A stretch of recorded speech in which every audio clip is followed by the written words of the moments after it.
Hello there! This is episode 4 of creating a complete Godot game, where you control a pirate, defeat enemies and protect this girl. In the previous episode we added a shop system with the stat upgrades, and today we are adding a female character that is gonna be attacking with a gun. I'll show you how I create and bring her to Godot with a super efficient workflow. Let's get started right away. I'm gonna be using Marco for creating the 2D sprites. Already trusted by thousands of game creators, thousands of art assets generated with it, and even thousands of games. Here, for example, you can see some of the gameplay assets that I already have, or even I have one collection, okay, for each UI element inside of my game, or actually UI window. I'm gonna go over here to generate, and the first thing I wanna start doing is creating the female pirate character. For this, the cool thing is that I can select as a reference, okay, the male character that I already have. So Marco is gonna be able to create a character in a similar style but female. So as you can see, the consistency is gonna be there in these assets, and that is amazing. I really like this result in specific. Once you're happy with your character, Marco automatically creates a reference sheet with the different views of it that we're gonna be using right now to animate it. Creating the animations is super simple. You just click on your character, click on create animation, give it a name, for example walk, add a small description. You can leave the background color auto, and I wanna turn on complex. This will enable complex quality. And the cool thing is that while this animation is getting generated, I can start a new one. These are the states that I have on my original character, so attack, die, idle, and walk. So I'm gonna create them all in Marco. This is the die animation, for example, idle animation, and walking animation. Then, for example, the shoot animation does have some frames that feel a little bit off, maybe these last frames in specific, but this is something that we can easily deal with inside Godot directly. So once that you are happy with your animation, what I recommend you do is that you increase a little bit the output size to have the best quality as possible. So I tend to select this one and then extract frames. Then over here you're gonna be able to preview your animation, and if you wanna edit whatever you want, you can click over here and edit the frames and even more stuff. But once again, all these things I will actually do them inside Godot directly. Why? Because at least for me it's a little bit simpler. Once that this is done, I will click on new sheet and I will click on bake. I will check all these and proceed. Then download, and this is gonna give me the sprite sheet. Then we'll need to follow the exact same workflow for all the animations that our player is gonna have.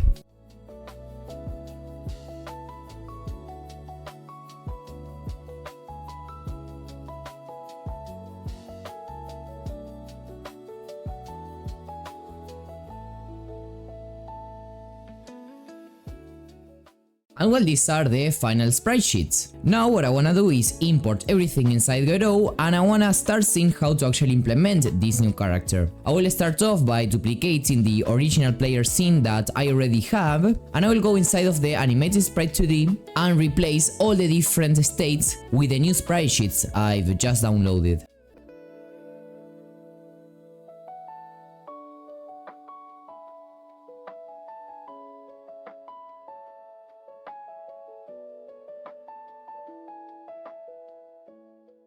Okay, so here we have them all, and the next step is to play these animations and remove the frames that we won't be using, okay? So for example, the shoot animation does look okay, at least until something like frame 24, but after it like comes back to the initial pose. So what I'm gonna do is basically select all these frames with shift plus click and then remove them. Do this until it looks perfect.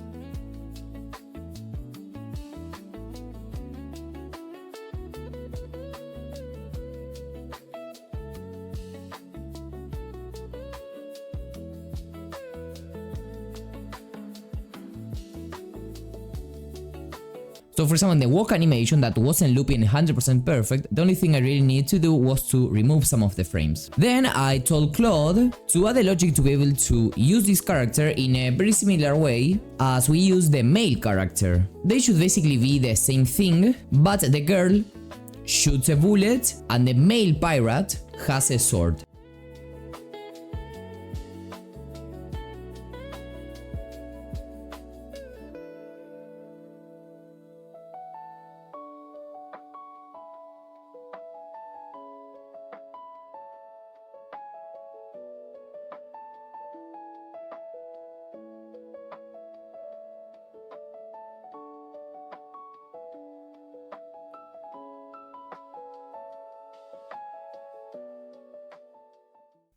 In the middle of this, I also remember I had to generate a bullet, so I selected the girl as a reference image and generated a bullet for it.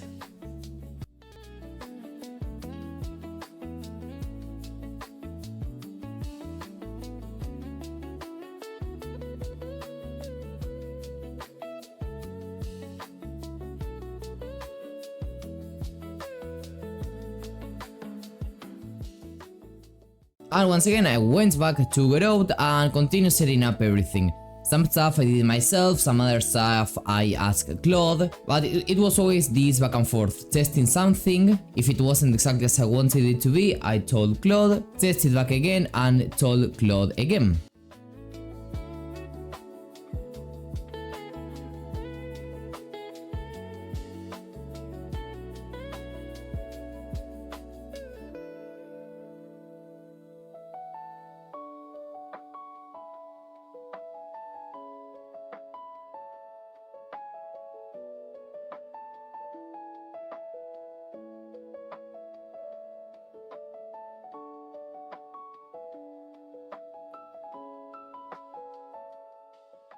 So here is our female character. As you can see, it shoots 2 bullets in a row because, well, the animation does exactly that. It is this bullet in specific that, as you can see, looks super good. I think we can even make it a little bit bigger. Yeah, so I think something like that. And as you can see, it's not like that we can spam the click, as you can see. So I do have to wait like a few seconds before being able to shoot again. But we also need a way to change the character, okay, that we have selected. And of course the idea is that we also buy this character in, okay, our existing shop system. But my idea is to add like an arrow or something like that allows me to like switch tabs in the shop. I want to have a characters tab and an upgrades tab. So it's actually very simple because the only thing I've done was selecting this as a reference image, and I told it to create a character selection screen. And once I got a design that I liked, I saved it as a reference image and then selected this reference image again and just told it to,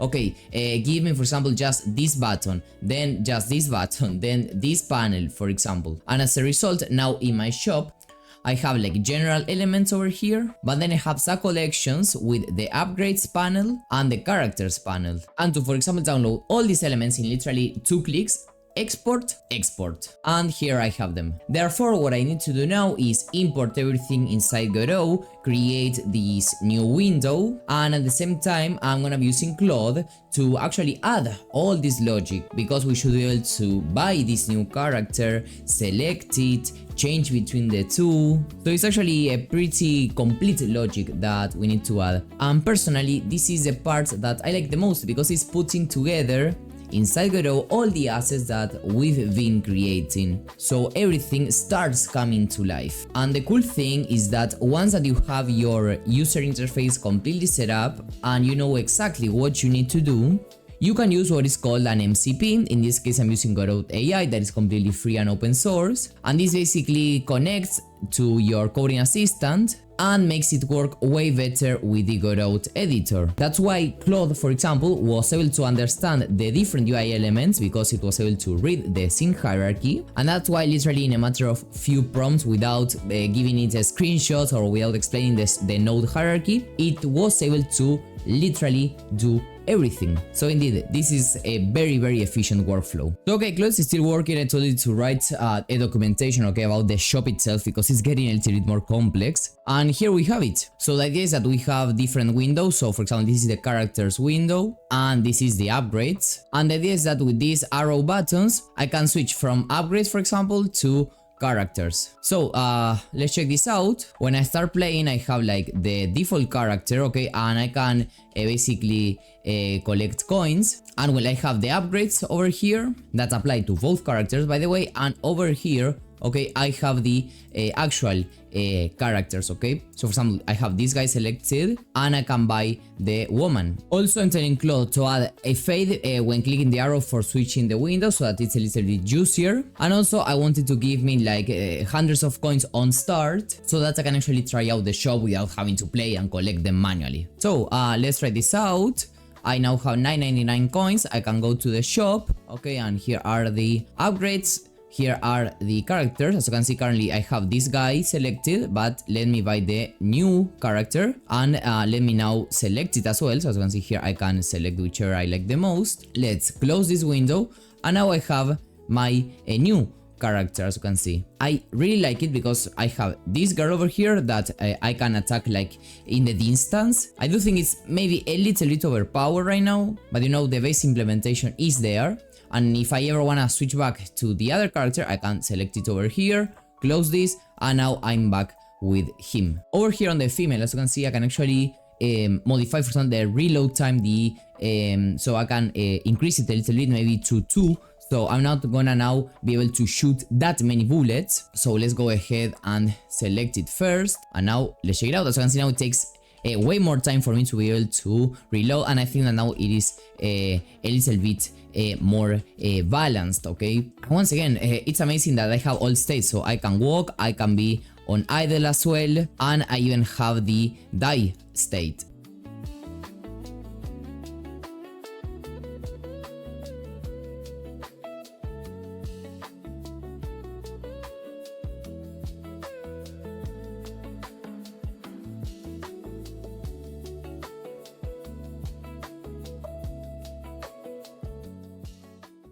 So indeed, I just think that all this is very amazing. I was able to do this in literally something like 4 or 5 hours most, and I'm sure that without Claude, Godot AI, Marco and all this, it should have taken me at least 10 hours. So this is definitely a workflow that makes you save a lot of time. Try out Marco with a link in the description down below that also has a unique discount for you. See you in the next one, and bye bye.